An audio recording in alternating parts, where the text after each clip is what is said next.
δουλεύετε 19 χρόνια μες στη Νέα Δημοκρατία και δεν λέει τα παίρνουν του Πασόκ.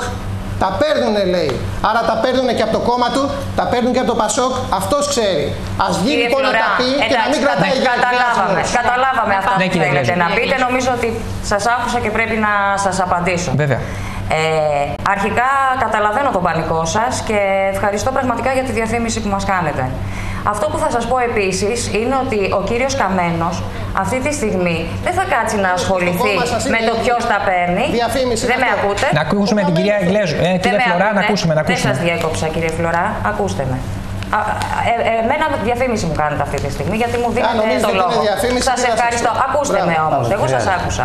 Λοιπόν, ο κύριος Καμένος αυτή τη στιγμή δεν ασχολείται με το ποιος τα παίρνει και ποιος δεν τα παίρνει. Θα ασχοληθεί αργότερα για τις τιμωρίες. Όχι τώρα να τα πει, να μην ψηφιστούν αυτοί που τα παίρνουν. Μισό λεπτό. Γιατί το κρύβει? Θα με αφήσετε να μιλήσω, θα σας καλύψω. Γιατί τα παίρνανε μαζί, κυρία μου, τόσα χρόνια και δεν μίλαγε. Θα σας καλύψω σε όλα. Δεν είμαι δικηγόρος του κυρίου Καμένου αυτή τη στιγμή. Αυτό θα λέει δημοσίως. Έχει μόνος του διαθέσει τον εαυτό του στη δικαιοσύνη για ό,τι έχει κατηγορηθεί μέχρι στιγμής. Και για οτιδήποτε θα κατηγορηθεί είναι διαθέσιμος στη δικαιοσύνη.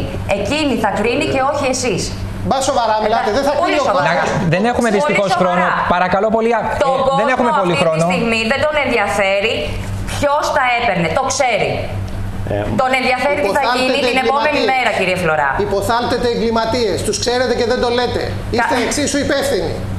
Οι εγκληματίες είναι γνωστοί στον κόσμο. Αυτό να το ξέρετε. Ο κόσμος ενδιαφέρεται και να μάθει ποιος τα έπαιρνε και τα παίρνει. Βεβαίως. Αυτή τη στιγμή δεν είναι αυτό που προέχει όμως. Αυτό προέχει. Να φυλακιστούν αυτοί που τα παίρνανε και μας οδηγήσαν εδώ. Να πω στους κυρίους ότι η κυρία είναι. Όχι, δεν τσακωθήκαμε τόση ώρα. Τσακωθούμε τώρα. Η κυρία πολιτεύεται για πρώτη φορά. Και εγώ για πρώτη φορά. Και εσείς για πρώτη φορά. Και εσείς για πρώτη φορά. Αλλά να την αφήσουμε να μας πει λίγο. Απάντησε σε εσάς, πιέζει ο χρόνος, αλλά θέλουμε να ακούσουμε. Όλοι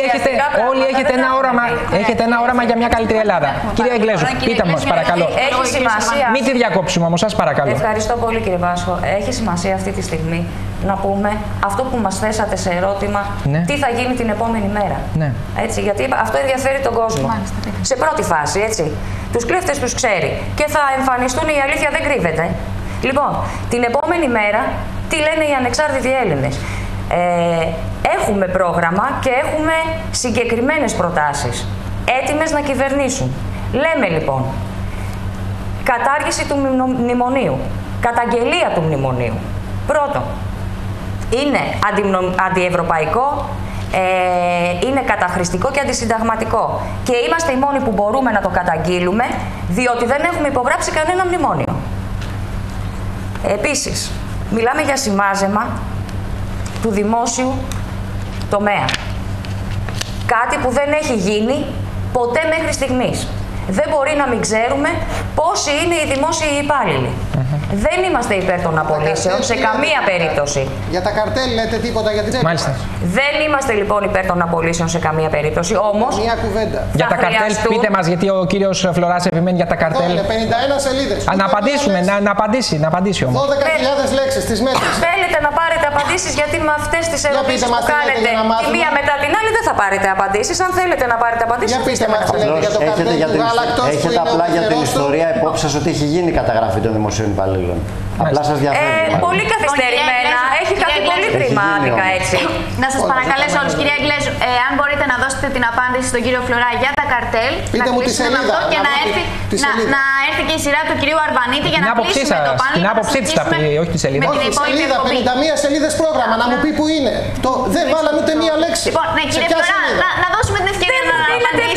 Δεν θα σας απαντήσω έτσι, κύριε Φλωρά.